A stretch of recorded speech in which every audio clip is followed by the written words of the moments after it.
told you you never have to invite another visitor or guest ever again? Would that be a relief? No? Not a relief? But, you know, if you don't have to, yet be a little bit easier, a little bit maybe more relaxed. Someone worked really hard to get our guest here today, and that's fantastic. Kudos, Craig. Now, what if I told you, don't invite visitors, forget about the guests, just invite people. Don't make it so hard on yourself. Don't be so picky and try and figure out, can I, should I, shouldn't I, will it work, will it upset anyone? Forget about it. Just invite people. Now there's a member on Vancouver Island, and this guy invites a lot of people. Now, one person specifically that he invites, at first he invited this person as a guest, and now this person is his sub, and that's his grandmother. Okay? So when grandma comes and visits the chapter, the members are giddy with excitement because she comes with a fistful of referrals. Now, why does she come with a fistful of referrals? It's not because he's away every second week. He only uses her when he goes away on holidays. But grandma loves to play bridge. And she has a bridge club. And if any of you have ever had grandmothers that loved you, you'll know that grandmas love to brag. They're almost like BNI members, right? But they love to brag about other people, and she dotes on her grandson. She has such a great relationship with him that she brags about him to her bridge partners. And so she says, my grandson, he has great friends. His friends are such successful business people. I get to know them quite well, and I'm using their services, and all of a sudden their ears perk up, and they're like, well, do they have a travel agent? I'm planning on going away and visit my grandchildren in England. Yes, I believe they do have a travel agent. I can make that connection for you. And my car got a bit of a scratch. Do they have someone that could fix my car? Yes, they do. And another person says, I just don't have time to clean my house anymore. Do they have a cleaner? Yes, they do. In fact, the next time I go, come with me. I'll introduce you. So all of a sudden, she's not being very picky. She's just sharing it and giving people opportunities to get to know her grandson's colleagues, his friends, people that she trusts. Now, her bridge partners trust her, so therefore they are going to be able to refer themselves to her, who will then make her grandson look like a hero. So when she comes and subs, she's bringing a fistful of referrals. That's a pretty cool idea. Now, what if you had people like that at every one of your meetings? People who knew you and were just so nonchalant and weren't so particular and just invited people. Forget about the visitors, forget about the guests. Now, would that add value to the meeting? Yeah. They love grandma so much that they're planning on sending her on a trip with her grandson. Now his dilemma is probably, who's gonna sub for him? But that's how valued she is in that chapter. She started out as a guest, turned into this amazing sub, and now she is a referral machine. Now, chances are grandma's never gonna join the chapter, but she's definitely enhancing everyone's experience. So let's look at how we can bring about people to the chapter. So let's say I'm mowing my lawn, pretending I don't mow the lawn. My husband mows the lawn. But let's say I'm mowing the lawn, and I see my neighbor taking out the garbage. He's also been mowing the lawn, and we're talking and say, hey, how's it going? We're chitty-chatty. And somehow I ask him, so what do you do? And he proceeds to tell me what he does.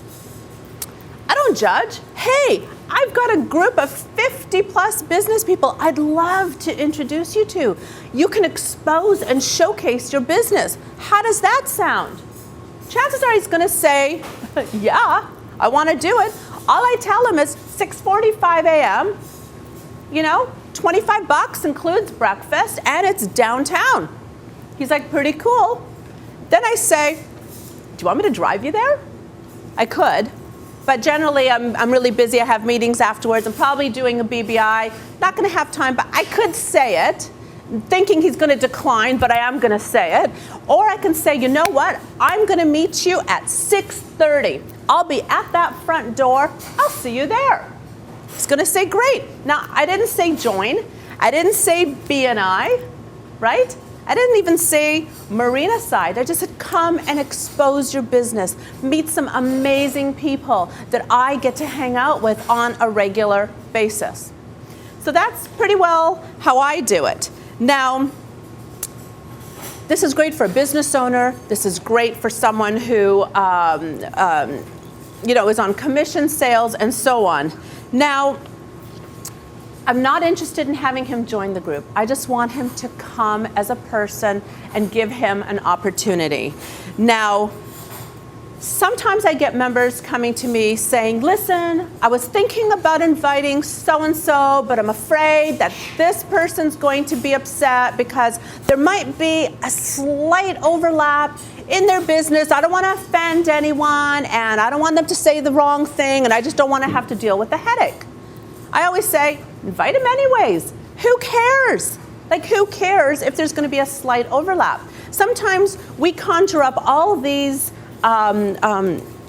things in our mind that we might think, like we see the negative side of it, but we don't see the opportunity.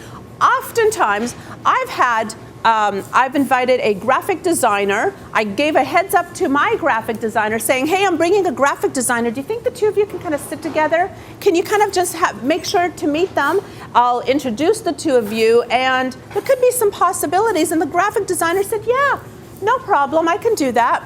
What happened was, yes, of course there's going to be overlap, but there was one amazing opportunity that the graphic designer in my chapter was instantly aware of, that she does not deal with a specific market, and she had a referral to pass to my guest, the people, that they could work together on this joint project. She was so excited and thanked me, and from that day, and this was a few years ago, that day I thought, I don't care if I'm inviting another graphic designer or 5 realtors. Deal with it.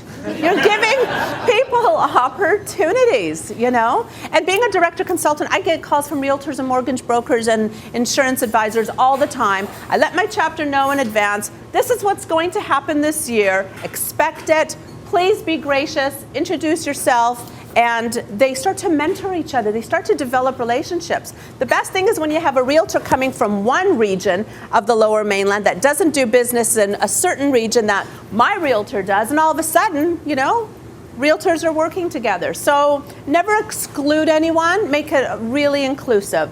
So in finishing, in closing, don't worry about the overlap. Don't worry that there's another lawyer in the chapter. I always say, if a chapter in Manhattan can have 14 lawyers, God forbid, can you imagine?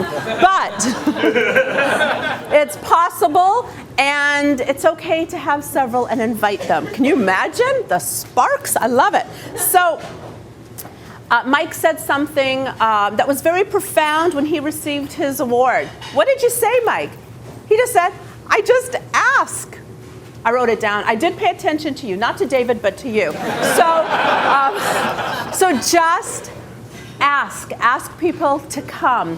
I asked my cousin to come. Her name is Nicole. She moved to Vancouver after a divorce several years ago. She didn't know anyone, picked Kitsilano, wanted to come to Vancouver for yoga, and didn't know a soul. I said, come visit my group. You are a classic type B guest. The reason she was a B and not an A is a person that can fill that spot, is her clients are in the US. Pharmaceutical sales, doesn't need to know anyone in Vancouver, but she needed a hairstylist, needed a dentist, needed a chiro, needed a massage, and needed an insurance person to insure her car.